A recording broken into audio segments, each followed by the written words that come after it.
Le decía, vamos a hablar de los actores del proceso, de la contratación pública, pero específicamente de la Dirección General de Abastecimiento, ¿sí?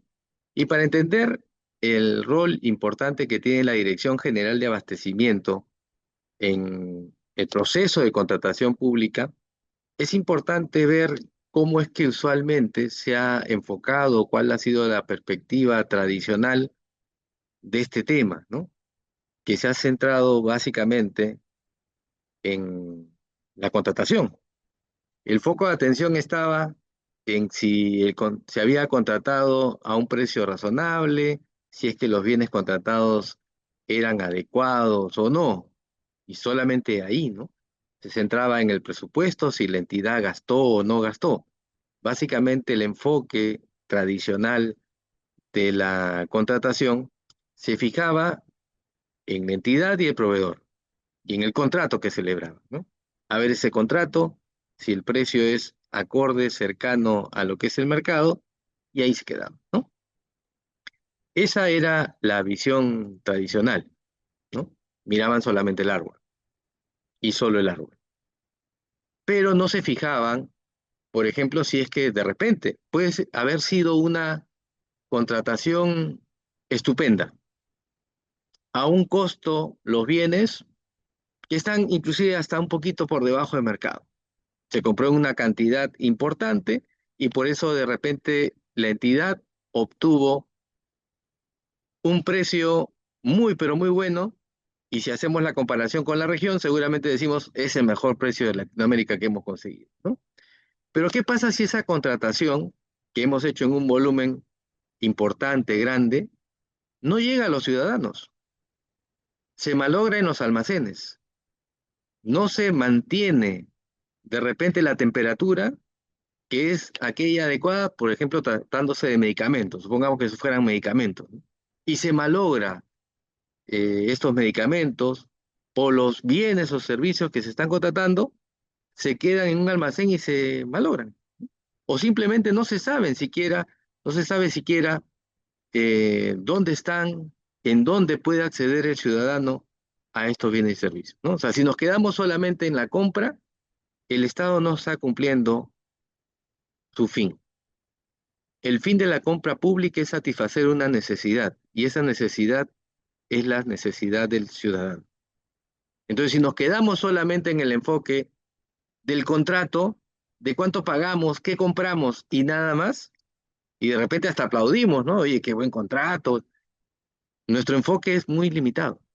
Y por eso ahora, y esto viene ya desde la creación del Sistema Nacional de Abastecimiento, la tendencia normativa es no solamente quedarnos en el acto de comprar. Está bien, es importante.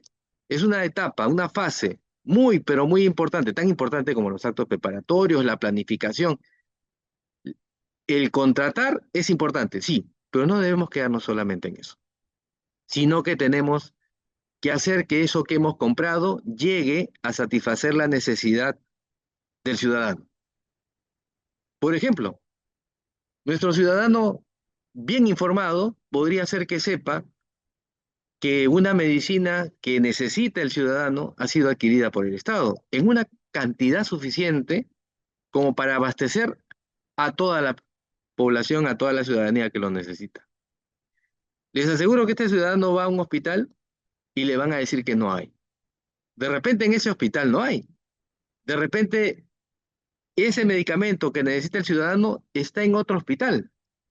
Pero el ciudadano cuando acude a un hospital y le dicen no hay, el ciudadano si pregunta ¿y en dónde encuentro?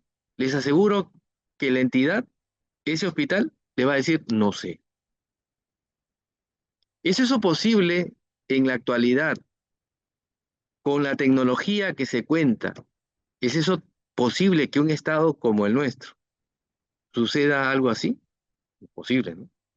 Si hasta en el ámbito comercial, ¿no? Cuando vamos a una farmacia que pertenece a una cadena, cuando no hay una farmacia, un medicamento, esa farmacia te dice, ese local privado te dice en dónde encuentras ese medicamento en lugares bastante cercanos, ¿no? Y te dice, ah, hay dos o tres en este local que queda a 4 cuadras. Eso es trazabilidad. Y la trazabilidad es algo necesario en la contratación pública y que hoy no hay, ¿no? Necesitamos mejores herramientas de gestión, no solamente tener en cuenta, en el caso de los actos preparatorios, en los requerimientos, las condiciones de conservación, distribución, etcétera, es importante, pero deberíamos también tener una herramienta de control de stock, ¿no? De control de cuánto tenemos en inventario, en dónde están las cosas. Si un ciudadano viene a un hospital y no hay el medicamento acá y el ciudadano necesita medicamento, decirle, señor, acá no hay, pero en el otro hospital y en este otro también hay. ¿Es eso viable? Claro que sí. Entonces tenemos que dejar de lado esa visión tradicional de mirar solamente el contrato para tener una visión más amplia, que mire el bosque, y no solamente el árbol, ¿no? Que es importante el árbol, sí, pero no debemos fijarnos solamente en el árbol, sino en el bosque, en todo aquello que necesita para lograr el objetivo de esa compra. No basta simplemente comprar, sino tenemos que fijarnos en que todo funcione y que se vea a la contratación pública o al proceso de contratación pública como una cadena de abastecimiento público, ¿no?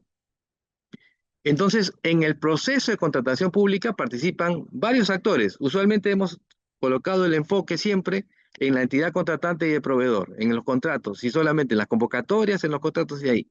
Pero no, hay otras entidades que también tienen un rol protagónico, ¿no? La Dirección General de Abastecimiento del Ministerio de Economía y Finanzas, el OS, también Perú Compras, la Central de Compras Públicas, y también obviamente las entidades contratantes y los proveedores. Todos ellos forman parte del proceso de contratación pública, ¿no?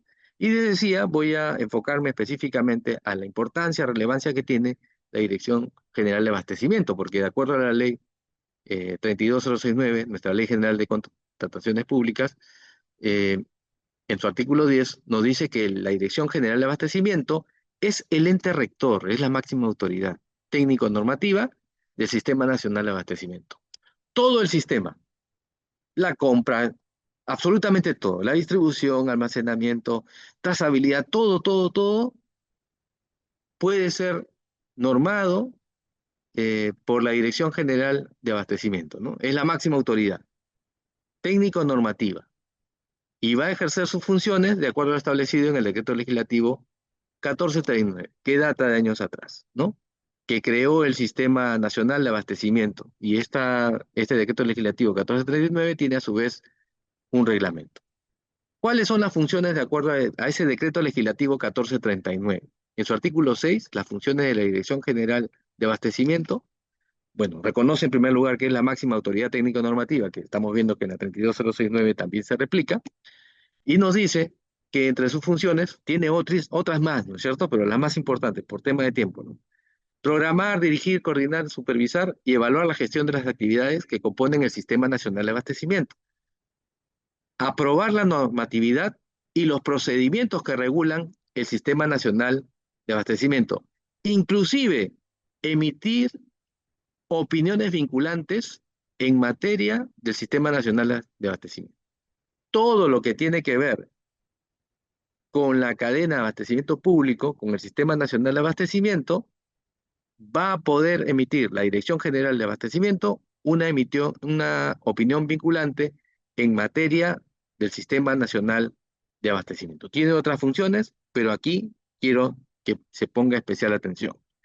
Cuando la Dirección General de Abastecimiento dice algo, inclusive el Tribunal de Contrataciones del OS, inclusive el Tribunal de Contrataciones del OS, tiene que seguir esos lineamientos establecidos por la Dirección General de Abastecimiento. No lo digo yo, lo dice la misma ley 32069 en su artículo 16. Fíjense, el Tribunal de Contrataciones Públicas puede emitir precedentes de observancia obligatoria. El Tribunal de Contrataciones Públicas del OESA puede emitir precedentes de observancia obligatoria de modo expreso y con carácter general, mediante acuerdos adoptados en sala plena, en materias de su competencia. Pero fíjense qué importante es esto último que dice el artículo 16. Los acuerdos de esa sala plena, de la sala plena del Tribunal de Contrataciones del OS, debe tener en cuenta las opiniones vinculantes de la Dirección General de Abastecimiento, que emita en el marco del Sistema Nacional de Abastecimiento, ¿no? Entonces aquí el Tribunal de Contrataciones Públicas puede emitir precedente de observancia obligatoria, pero tienen que ir en la línea de las opiniones vinculantes, ¿no? En caso existan opiniones vinculantes. Respecto a los temas, ¿no? Tiene que ir exactamente en el mismo cauce, en la misma orientación, ¿sí? Entonces, por eso, fíjense qué importante es el rol de la Dirección General de Abastecimiento, porque va a poder establecer los lineamientos necesarios para que todo esto funcione, ¿no? Y hay cosas que en la ley y el reglamento como que no quedan claras. Y creo que esta es la oportunidad en que la Dirección General de Abastecimiento puede hacer algunas mejoras concretas. La ley establece, por ejemplo, que el pago es obligatorio una vez que se ha emitido el laudo y en el laudo debería establecerse la fecha en la que se pague. A más tardar debería pagarse al contratista con la liquidación, ¿no? Pero luego el reglamento dice, de acuerdo a las normas de la materia. Entonces volvimos a la incertidumbre de siempre. Cuando dicen el reglamento de la materia respecto de pagos contenidos en los laudos, dicen que aplica las normas de tesorería, presupuesto, que no hablan de arbitraje, no hablan de laudos, hablan de sentencias judiciales y se le da al laudo arbitral el mismo mecanismo o procedimiento de cobros que una sentencia judicial. Y eso no quiere el legislador. Esa interpretación es equivocada a lo que el legislador en la 32 y su reglamento busca. Entonces, es algo importante que la Dirección General de Abastecimiento diga que esas reglas y caminos para las sentencias judiciales no resultan aplicables al arbitraje y que se respete lo que ha querido el legislador en el 3269. ¿Lo puede hacer? Claro que sí. Acabamos de ver que está dentro de sus funciones. Entonces debería preocuparse en cuanto a la regulación y temas que faltan definir, en señalar eh, que el pago es obligatorio, establecer procedimientos que hagan cumplir lo que dice la norma. ¿Qué ocurre en la actualidad? A veces queda solamente en el papel y no se paga a los contratistas, no se cumplen los laudos, se dilatan las decisiones del tribunal arbitral, la ley encarece los costos de transacción, los contratistas no son vistos como socios estratégicos, sino en muchos casos son vistos como delincuentes. La norma tiene que buscar equilibrio y va a ser muy importante el rol que va a cumplir la Dirección General de Abastecimiento. Dentro del tiempo que me dieron, exacto, acabo de ver que se ha cumplido el tiempo, he terminado mi exposición. Muchísimas gracias y quedo atento. Hasta luego. Muchas gracias, estimado doctor Soria. A continuación, vamos a dar pase a la doctora María Hilda Becerra. Pero antes vamos a señalar que la doctora María Hilda Becerra es abogada, magíster en Derecho de la Pontificia Universidad Católica del Perú y maestranda en Teoría de Derecho y Argumentación Jurídica de la Universidad de Salamanca. Asimismo, cuenta con más de 20 años de experiencia en materia arbitral vinculada a contratos privados y públicos. Es docente universitaria en programas de posgrado en arbitraje, contrataciones públicas y derecho administrativo. Está registrada como árbitro en los principales centros de arbitraje y en el RNA del OS. Sin más, estimada doctora, doy pase para que usted pueda continuar con su ponencia. Muchas gracias y primero mis felicitaciones a CAE, no solo por este evento, sino por el aniversario. Ya entiendo que son 8 años en los que han ido desplegando este esfuerzo que a mí me parece particularmente importante porque difunde una materia que cada vez tiene más vigencia, no solamente en el mundo académico, sino tiene una repercusión importante en la actividad de las instituciones públicas y por tanto en el bienestar ciudadano. Mi saludo cordial también y muy honrada de compartir la mesa con los profesionales que el día de hoy nos acompañan. Buenas noches a todos, es realmente un gusto estar con ustedes. Y bueno, voy a centrarme en la exposición de hoy y me han pedido que me refiera a las modalidades de contratación. Y solamente para poner un poquito en contexto este tema, vamos a encontrar que la norma, como siempre, tiene, vamos a decir, dos rubros de procedimientos. Los procedimientos competitivos, que vamos a encontrar la licitación pública, el concurso público, modalidades abreviadas de licitación y de concurso público, y también vamos a encontrar modalidades diferenciadas de procedimientos competitivos como subasta inversa electrónica, comparación de precios y otros procedimientos de innovación que entiendo es lo que quisiera la norma impulsar. En este grupo de procedimientos competitivos vamos a ver que la finalidad y la idea es que por lo menos existan dos o más proveedores que estén dispuestos a prestar el bien o servicio y por tanto efectivamente se genere competencia en términos económicos y la entidad logre un resultado más favorable para sus intereses a través de un proceso de selección entre alguna de estas alternativas. Pero vamos a encontrar que las normas de contrataciones y desde las primeras normas de contrataciones han contemplado un paquete de procedimientos que son llamados hoy no competitivos. Antes, exoneraciones directas, exoneraciones antes llamados contrataciones directas, que tienen la finalidad o la particularidad de ser aquellos en los que las entidades contratan directamente sin pasar por todos los pasos o los mecanismos de un procedimiento de selección. Es importante señalar que de acuerdo a la ley, en estos casos se aplican básicamente los principios de la ley de contrataciones y además son aprobados por la autoridad de gestión administrativa o el titular de la entidad. Cuando es la autoridad de gestión administrativa, se trata de una facultad indelegable y por tanto tiene que ser directamente ejercida por eso. El procedimiento para hacer este mecanismo de selección está previsto en el artículo 102 del reglamento, excepto para las compras de emergencia que, como vamos a ver, tienen un tratamiento distinto. ¿Cuáles son los supuestos en los que vamos a tener contratos que pueden ser directamente suscritos por las entidades sin un procedimiento competitivo? El primero es cuando el otro contratante es un proveedor que es el Estado, una entidad que contrata con otra entidad. Y de acuerdo a la evaluación que realice la entidad, resulte más eficiente o técnicamente viable. La particularidad de la norma actual es que dice que primero que no debe tratarse, el cocontratante no tiene que ser una empresa del Estado. Y la segunda es que no debe realizar actividad empresarial de manera habitual. Y cuando o considera la norma que se incurre en habitualidad, cuando estamos hablando de dos contratos en los últimos 12 meses.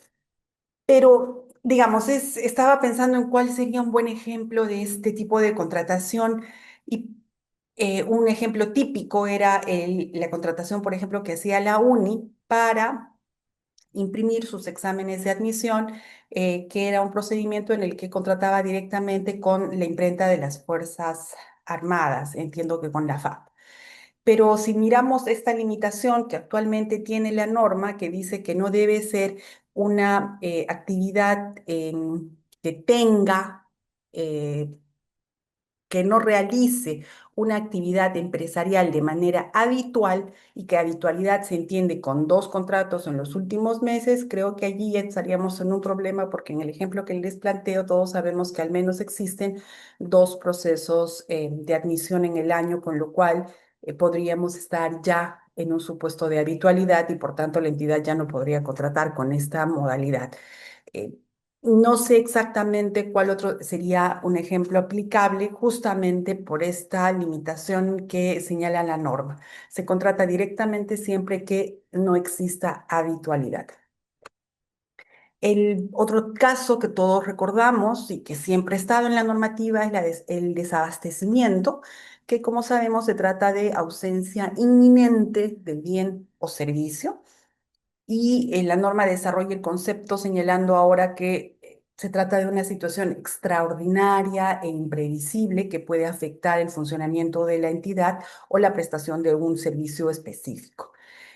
¿Cuáles son las dos condiciones que establece el día de hoy la norma expresamente? Porque esta finalidad, esta modalidad siempre ha estado también, es que solamente sea por el tiempo y por la calidad o cantidad necesaria para resolver la situación de emergencia hasta que se convoque y se tenga la buena pro del siguiente proceso competitivo.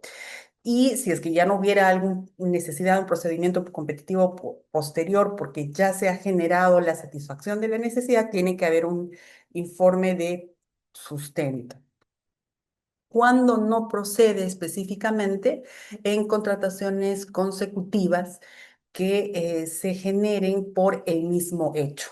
Imaginemos que se produce cualquier hecho que genere el desabastecimiento, la posibilidad que establece la norma es solamente una contratación, pero no dos sucesivas, salvo, dice la norma, que ocurra una situación distinta a la que generó la primera contratación directa.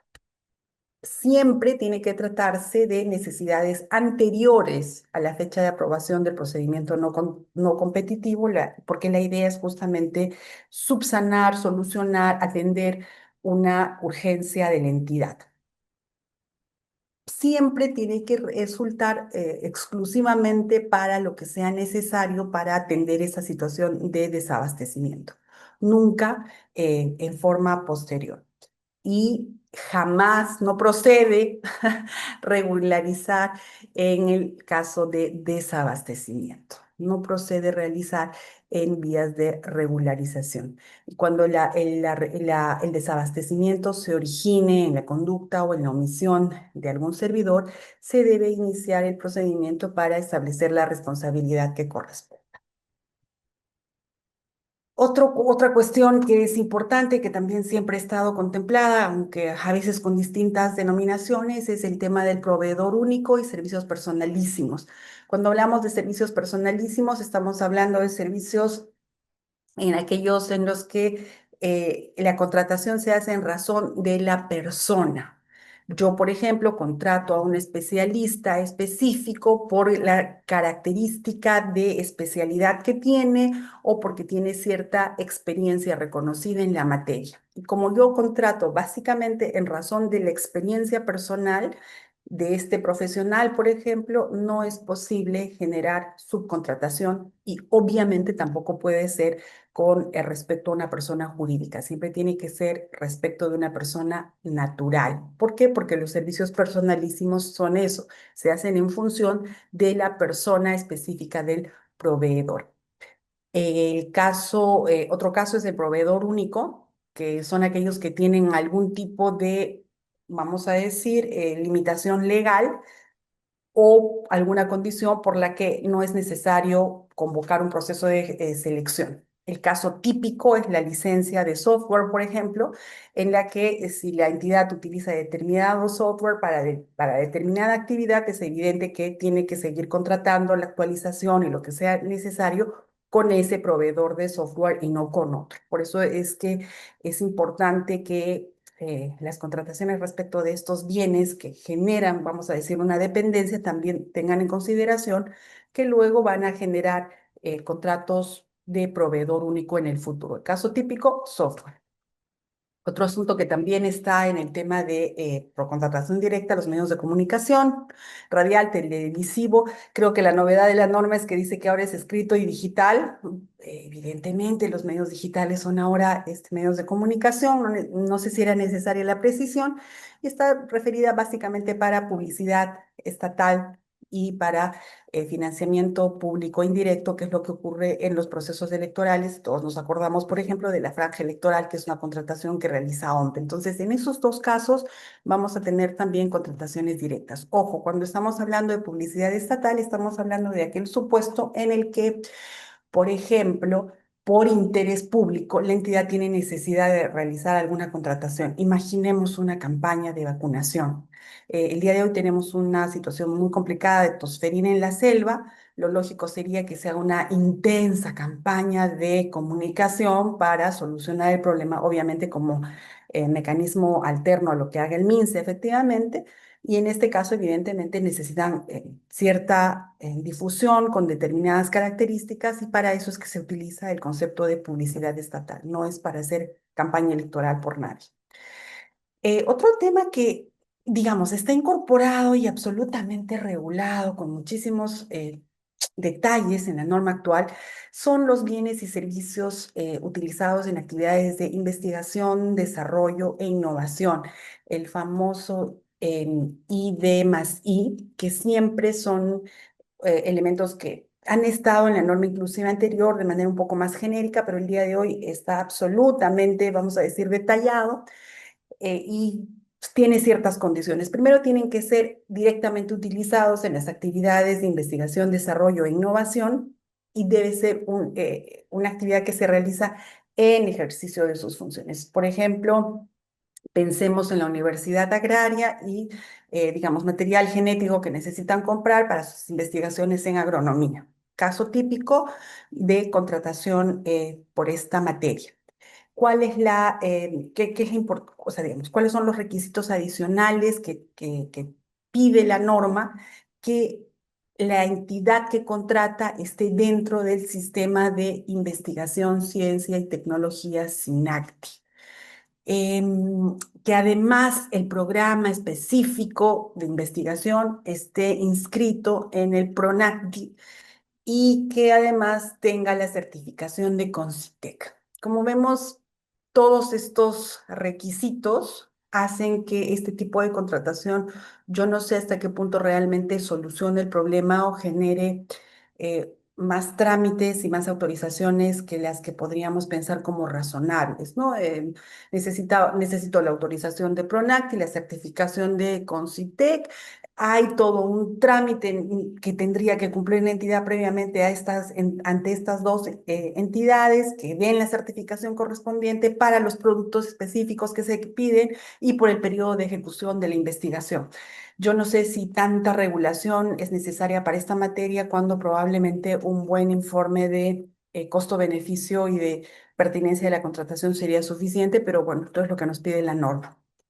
Otro tema importante que es bastante cotidiano en la administración pública, el arrendamiento y la adquisición de inmuebles privados, pero la particularidad del reglamento de ahora, el reglamento actualmente vigente, dice que puede incluir el primer acondicionamiento de instalaciones y equipamiento realizado por el propio arrendador. Imaginemos que un hospital, una posta, no sé, necesita alquilar un inmueble para prestar sus servicios y probablemente van a necesitar, por ejemplo, un pozo a tierra. Entonces, es posible que el propietario se comprometa a instalar el pozo a tierra para cumplir con la finalidad de la entidad de poder utilizar las instalaciones. Esta es una precisión adicional que tiene la norma y que entiendo tiene la finalidad de facilitar efectivamente lograr la finalidad del contrato.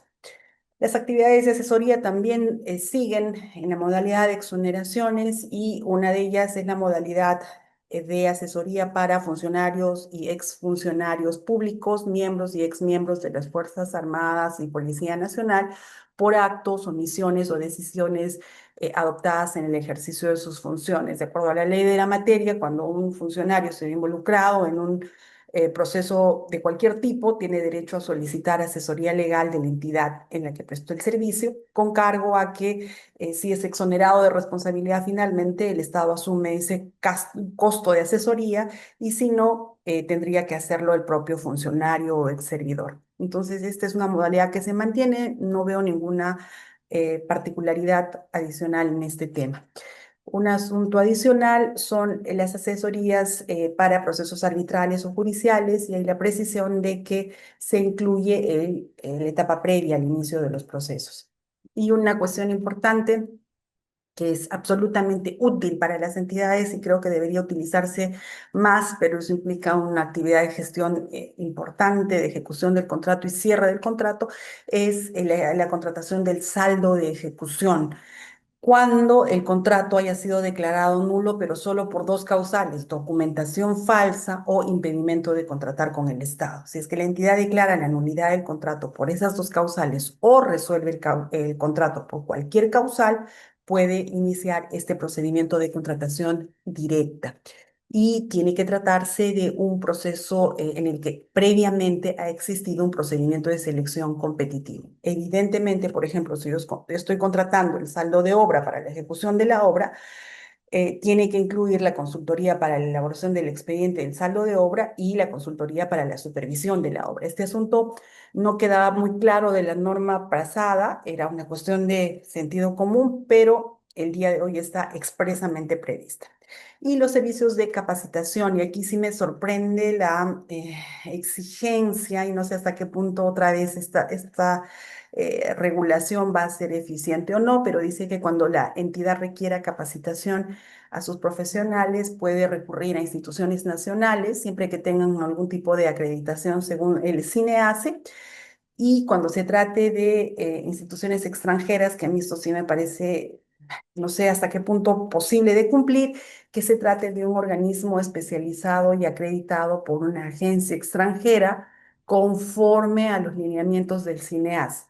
¿Cuáles son las que cumplen? Como según si yo quisiera mandar a mi personal específico a una capacitación en un tema de energía, por ejemplo, o de, no sé, telecomunicaciones o minería o algún tema específico muy técnico. ¿Vamos a cumplir con este requisito? ¿Es posible o estamos otra vez generándonos trabas y requisitos imposibles de cumplir en la realidad? ¿No? Porque en la norma el papel aguanta todo, como decía el doctor Soria. Y además, cuando se trate de organismos internacionales, si me pongo a pensar en CAF, en, no sé, el Banco Interamericano de Finanzas y en instituciones serias, dice que la entidad debe tener entre su objeto la prestación de los servicios de formación, capacitación o asistencia técnica. Y si no está específicamente en sus estatutos, la entidad ya no podría contratar, con lo cual nos estamos reduciendo, estamos nivelando todo para abajo, tengo la sensación aquí. Siempre nivelamos para abajo, no queremos crecer, queremos jalarnos todos para abajo. Mientras más chatos estemos, mejor parece, ese parecería el mensaje de esta norma. Y siempre dice la norma, además agrega que tiene que estar debajo de los umbrales de los tratados de comercio, de tratados internacionales. No sé hasta qué punto esta anotación sea relevante en la práctica. No, realmente no tengo experiencia en ese rubro. Otro tema que a mí me ha llamado mucho la atención es la contratación de Fuerzas Armadas, Policía Nacional y el Sistema de Inteligencia Nacional. Y a mí me gustaría que veamos todos a ver qué nos parece, ¿no? Antes esta contratación siempre estaba en la evolución de las normas, digamos, no había antes una norma expresa, después se incluyó una que sí contemplaba las compras secretas de las Fuerzas Armadas y después tenemos esta versión que digamos es, a ver, ¿qué pensamos? Primero dice que tiene que ser compras declaradas como secreto militar o razones de orden interno. ¿Qué cosa es orden interno? A través de decreto supremo refrendado por el MEF. La segunda cuestión es que dice requiere opinión previa favorable de la Contraloría General de la República. Y ahí uno podría pensar aquí hay algún sistema de control. Pero el requisito es bien chato, porque lo único que dice es el objeto de la contratación debe estar en la lista de bienes y servicios declarados de secreto militar o de orden interno. O sea, lo declaro y ya estoy. Y tiene que haber una admisión o u opinión favorable 7 días hábiles de presentada la solicitud. Y a mí una cuestión que me ha llamado mucho la atención es que incluye bienes, servicios u obras de carácter administrativo u operativo. ¿Puedo comprar muebles con esta norma? ¿Menaje? Pasa como bienes de carácter operativo. ¿Cuál es el alcance de esta norma y cómo se está usando y cuál es la finalidad? Todos entendemos que las compras militares y las compras secretas, que antes eran así denominadas, pues todos entendemos que hay alguna finalidad, pero no sé hasta qué punto incorporar carácter administrativo u operativo incluye realmente carácter secreto militar o razón de orden interno. Eh, Otro capítulo que yo le he separado es el tema de adquisiciones de emergencia. Y lo he separado porque, a diferencia de las normas anteriores que estaba dentro de las contrataciones directas, el día de hoy como proceso no competitivo tiene más regulación y yo entiendo que puede obedecer, por ejemplo, a la situación de pandemia que hemos vivido. Pero la norma nos dice, y hay bastantes regulaciones, incluso ejecución de contratos en relación a este tipo de compra tiene una regulación especial.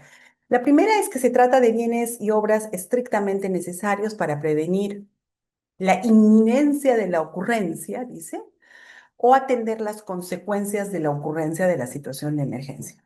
Inminente o inmediatamente haber ocurrido el hecho.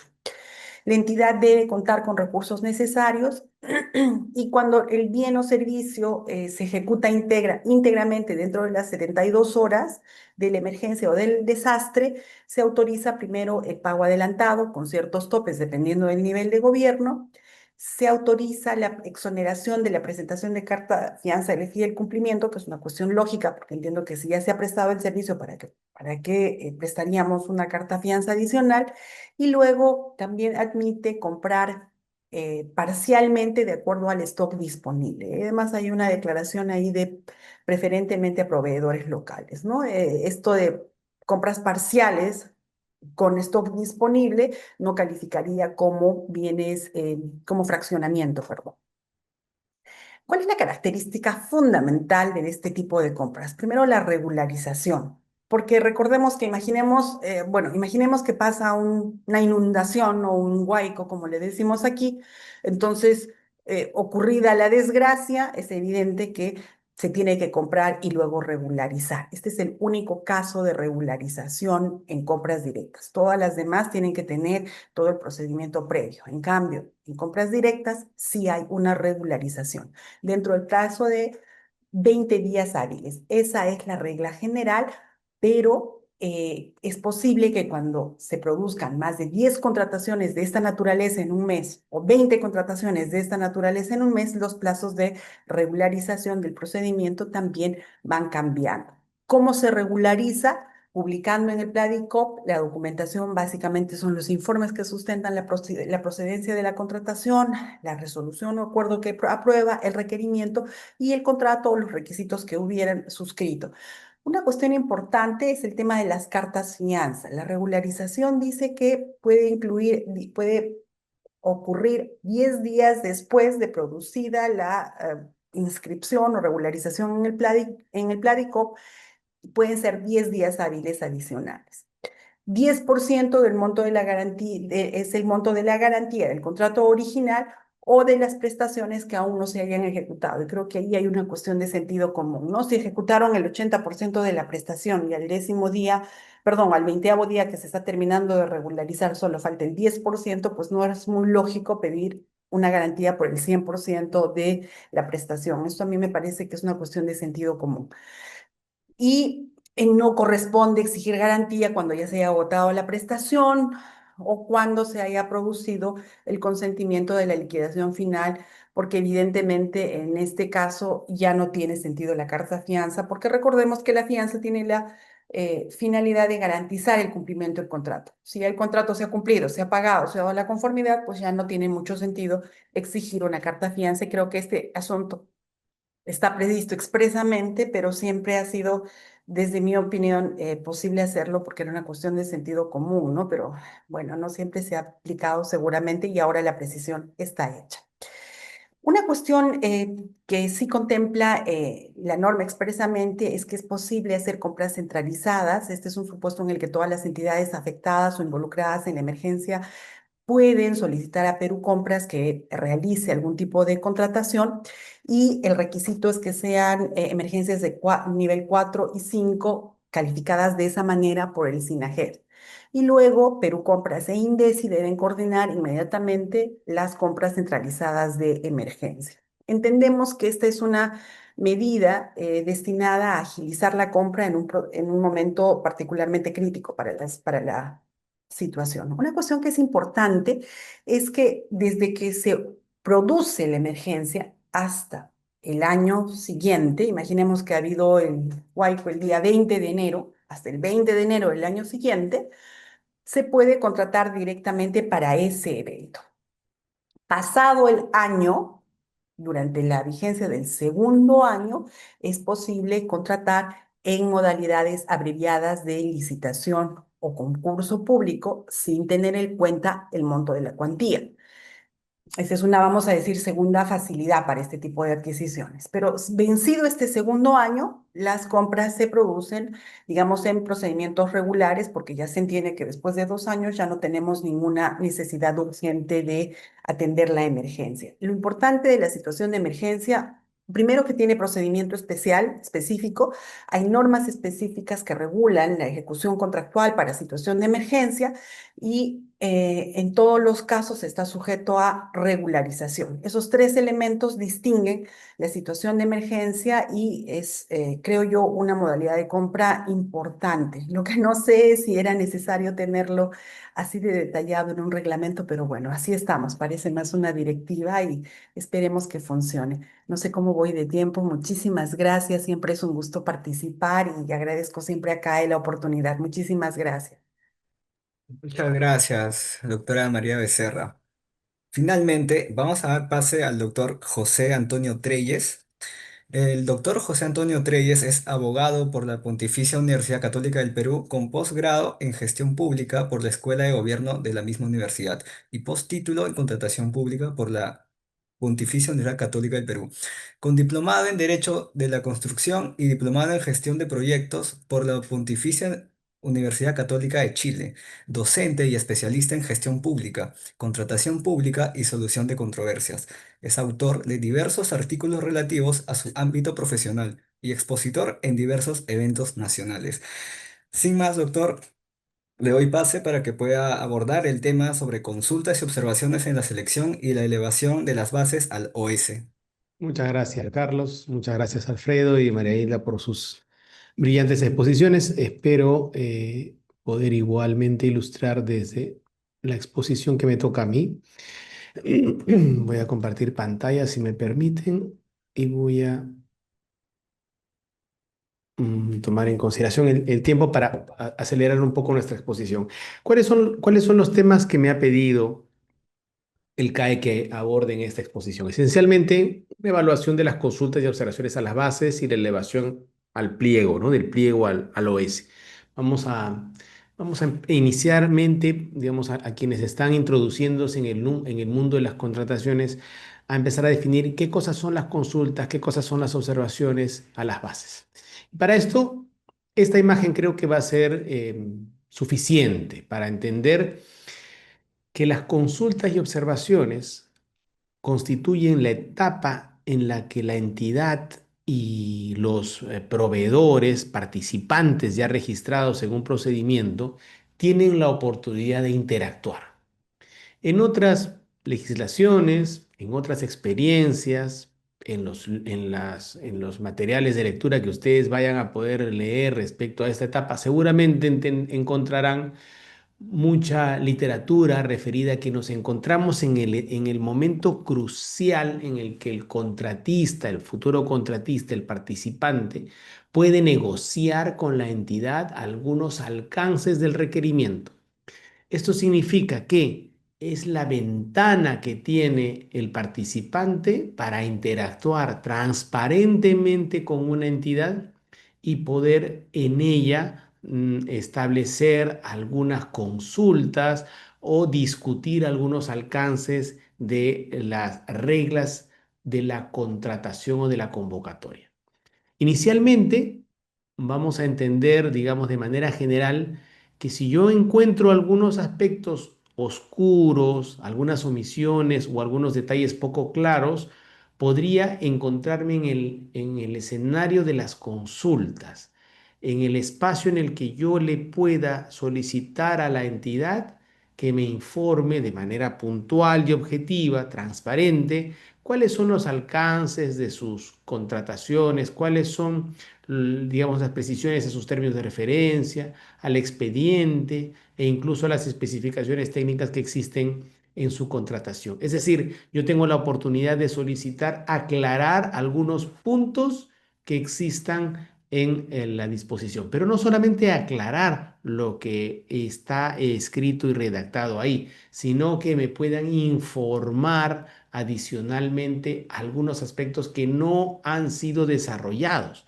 Cómo se entrega el bien, en qué oportunidad, en qué lugar, cuál es el plazo, cómo se traslada el riesgo, cuándo debo presentar los documentos, cuándo, cómo y dónde acreditar la habilitación de los profesionales, cuál es la experiencia que yo debo acreditar, si es similar la experiencia que yo tengo en esta actividad a la que está requiriendo la entidad. son esencialmente el escenario en el que se mueven las consultas. Las observaciones tienen un punto más normativo, es decir, no solamente me estoy refiriendo a un posible cuestionamiento en algún aspecto que no me quede claro o que requiere información adicional, sino aquí lo que se encuentra o lo que se omite infringe directamente una disposición normativa. Específicamente, inicialmente, encontraré un supuesto de infracción a la normativa de contrataciones, ya sea a sus principios, ya sea al procedimiento mismo o a la determinación de algunos documentos. No se acredita la certificación presupuestal, podría ser una infracción. No se permite a las pequeñas y microempresas el beneficio relativo a la retención en vez de la emisión de la carta garantía de fiel cumplimiento, es una infracción a la normativa. No se permite la presentación como consorcios, pese a que la normativa te dice que es factible presentarse como consorcios, aunque la entidad tiene la posibilidad de determinar un número mínimo o un porcentaje mínimo de participación, ¿no es cierto? Pero también pueden haber infracciones no solamente a la normativa de contrataciones, sino a la normativa referida al objeto de la contratación. Por ejemplo, si yo estoy ejecutando una obra y estoy permitiendo que se acredite experiencia de personas en la ingeniería desde contabilizados desde su bachillerato o contabilizados desde que son egresados, o se considerará parte de su experiencia las prácticas profesionales, o si yo estoy permitiendo el servicio de vigilancia sin requerir la certificación o la habilitación de la licencia a las personas que vayan a prestar el servicio de seguridad. O si estoy adquiriendo equipamiento médico y no estoy acreditando el cumplimiento de la normativa de salud requerida o el tránsito de los bienes o de los insumos de salud que se requieran. Aquí no estoy hablando de normativa de contrataciones, estoy hablando de normativas que van vinculadas al objeto de la contratación. Entonces, yo puedo establecer justamente en esta ventana, en esta posibilidad de interacción con la entidad, la absolución de todas esas consultas. Y solicitamos que las consultas y observaciones sean absueltas de manera objetiva, transparente. Y este es un trabajo que el comité de selección en ese momento tenía que cumplir y tiene que seguir cumpliendo. Pero ¿cómo veíamos nosotros la etapa de las consultas de observaciones? Lejos de lo que establecía la normativa, los que hemos podido ver algunos contratos y alguna ejecución de los procedimientos de selección, podemos ver un círculo vicioso en la etapa de consultas y observaciones. ¿Y a qué se debía esencialmente este círculo vicioso? Que yo como proveedor, como participante, no quería absolver una consulta o no me quedaba clara, no es que tenga cierta oscuridad o ambigüedad o requiere una precisión o mayor información de la entidad. No, lo que yo quiero es que la entidad desee adquirir lo que yo vendo. Lo que yo espero es que la entidad determine que las características del servicio que yo tengo sean las que él requiera o que ella requiera. Pero no solamente eso, sino también en muchos casos que otros que tienen la posibilidad de venderle no le vendan a la entidad, ¿no? Y mal utilizamos las consultas y observaciones para perfilar el requerimiento de la entidad, para tratar de presionar a la entidad a la variación de su requerimiento. Y como respuesta que se tenía, usualmente, pueden ustedes revisar los pliegos que están en el SEAS, que la entidad ratifique que no va a cambiar su posición respecto a lo que puedan señalar los participantes. Los participantes presentarán 100 consultas y observaciones y las 100 serán resueltas de la misma manera, seguramente. La entidad no querrá modificar porque entenderá que existe una decisión, una intención de parte de los participantes de perfilar ese procedimiento. ¿Cómo así? Pues diciéndole a la entidad que quiera lo que yo tengo y quiero entrar por la ventana, no quiero entrar por la puerta, quiero entrar por la ventana, quiero venderle a la entidad lo que yo tengo, no lo que necesita la entidad, lo que yo tengo. Y por eso intento en las consultas y observaciones presentarle a la entidad el caramelo, endulzar a la entidad en los servicios, en los bienes que yo ofrezco, o la experiencia que yo tengo en la ejecución de las obras, para que la entidad desee lo que yo tengo. Pero no solamente que desee lo que yo tengo, porque es posible que lo que yo tenga también lo tengan otros participantes. No, yo quiero ofrecerle a la entidad los candados para que ese procedimiento no se mueva y ese deseo se dirija exclusivamente hacia mí, perfilar la contratación hacia mí. Y como la posición mayoritaria de las consultas de observaciones han ido sobre esa línea, pues entonces obligan al comité o obligaban al comité a que esencialmente se reafirme en su posición. No se acoge la consulta, no se acoge la observación, ratifico mi posición, ratifico las condiciones de mi requerimiento. Y no aprovecho la ventana de negociación que tengo con la entidad y la entidad no puede aprovechar esta oportunidad de conocer lo que el mercado le puede ofrecer, de conocer si su requerimiento puede ser mejorado o modificado. Entonces, ¿cómo deberíamos ver la etapa de consultas y observaciones a las bases? Pues con otra visión, con una visión integral, una visión en la que los participantes puedan enriquecer el requerimiento de la entidad y la entidad también evidencie y baje la guardia, determinando que puede ser experta en un tema, pero también hay otros que son expertos en el tema, que son los que venden los bienes o que prestan los servicios o ejecutan las obras del mismo alcance y el mismo requerimiento de la entidad. Entonces hoy tenemos una nueva estructura que esperamos que permita justamente esta nueva ventana de negociación. Esta ventana de negociación esencialmente lo que hace es que yo ante el pedido puedo ahora ya no solo presentar consultas respecto a la aclaración de las observaciones o información complementaria, sino yo puedo solicitar precisiones y el ajuste del requerimiento. Aquí el término ya es distinto. Aquí yo ya puedo solicitar que se ajuste o se precise el requerimiento. Y cuando yo establezco esta posibilidad, claramente lo que estoy haciendo es solicitar una propuesta de modificación. Y esta propuesta de modificación es conocida o va a ser conocida y trasladada al área usuaria. Y el área usuaria va a tener la posibilidad de pronunciarse respecto a esta, señalando dos consideraciones. O la califico con mi no objeción u objeto esta propuesta presentada. Si yo no objeto como área usuaria, entonces el comité o quien haga sus veces o el oficial implementará la modificación. Si es con un jurado, será la DEC la que implemente esa modificación. Pero si tengo una objeción y objeto, entonces el órgano encargado del procedimiento podrá modificar el requerimiento según lo establecido por el área usuaria y aquí la parte distinta de la historia. Devolver a la dependencia encargada de la contratación para evaluar la nulidad. Aquí ya lo que estamos tratando es de aprovechar esta ventana para evidenciar si el requerimiento es correcto o no. Esto es más o menos lo que nos puede ocurrir cuando yo estoy reformulando un expediente. Antes de que se ejecute la obra, antes de que me vaya a la obra y en la obra encuentre las deficiencias del expediente, retrocedo todo para corregir el expediente. Es menos costoso corregir papeles en comparación con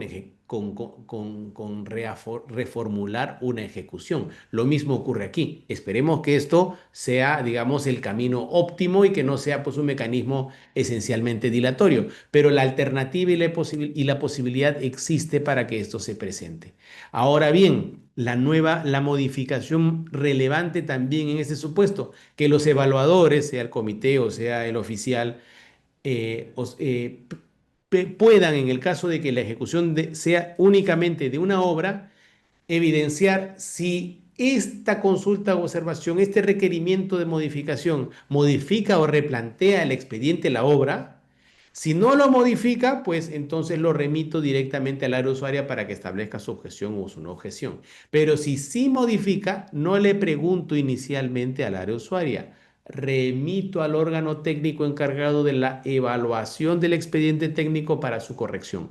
Este es el aterrizaje de los principios básicos de la reformulación de un proyecto como una construcción en la que es mucho más eficiente el replanteo y la modificación del expediente y perder de repente algún plazo en la ejecución del contrato que iniciar una obra con un expediente con deficiencias. Esta me parece particularmente, me parece un acierto y me parece una oportunidad no solamente para la negociación, sino una oportunidad para la mejora, ¿no?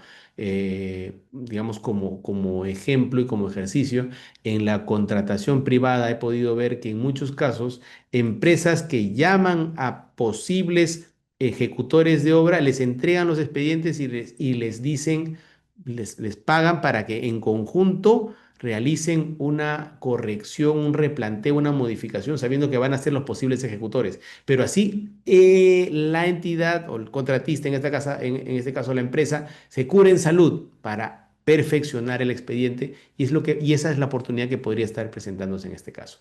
Esto después va a ser materia del pronunciamiento en la elaboración del pliego, en la absolución de las consultas y observaciones. Antes solamente el comité de selección, hoy el oficial de compra, hoy el comité y hoy la dependencia encargada de las contrataciones en el caso que se designe un jurado que se encargue de la evaluación de las ofertas. Importante, no solamente una ventana de negociación, sino también una ventana de interpretación. Dice la norma, cuando exista divergencia entre lo indicado en el pliego de absolución y consultas y las bases integradas, prevalece lo absuelto en el referido pliego. Fundamental, documento fundamental, el pliego de absolución de consulta de observaciones para la gestión del contrato. No solamente las bases, no solamente el contrato, sino este pliego en su absolución, porque tiene un papel fundamental y prevalente incluso que las mismas bases integradas. Y finalmente, la elevación del pliego, que esto es un procedimiento más esencialmente automático respecto a este pronunciamiento de la entidad. Es posible en determinados casos que los participantes puedan solicitar su elevación al OS respecto a tres supuestos en esencia: vulneración de la normativa de contrataciones, a los principios que rigen la normativa. Esta me parece que es una duplicidad porque esencialmente la vulneración a la normativa incluye la vulneración de los principios, pero bueno, ha querido el legislador hacer esta distinción que me parece irrelevante, pero está ahí. Y el tercero, que es una vulneración a las normas objeto de la contratación, así como ocurre pues claramente con las observaciones, ¿no? Se notifica a los 3 días, la entidad lo registra en el Pladicop y existe un plazo de 10 días para que el OS se pronuncie, siempre y cuando considere que ha recibido toda la información. Si considera que requiere información adicional, la solicita y una vez que esta información sea remitida, el OS contabiliza el plazo de los 10 días para el pronunciamiento. Este es el aterrizaje último y final de esta ventana de negociación, de esta ventana de interpretación, que a la luz de esta normativa creo que resulta importante que la entendamos en otra dimensión, en otra perspectiva. No la entendamos como la oportunidad solamente para entrar por la ventana y poner candados, sino en la posibilidad de sentarnos a la mesa con la entidad, presentarle transparentemente las propuestas y que éstas puedan ser integradas a efecto de satisfacer de manera más óptima los requerimientos de la entidad. Muchísimas gracias a todos.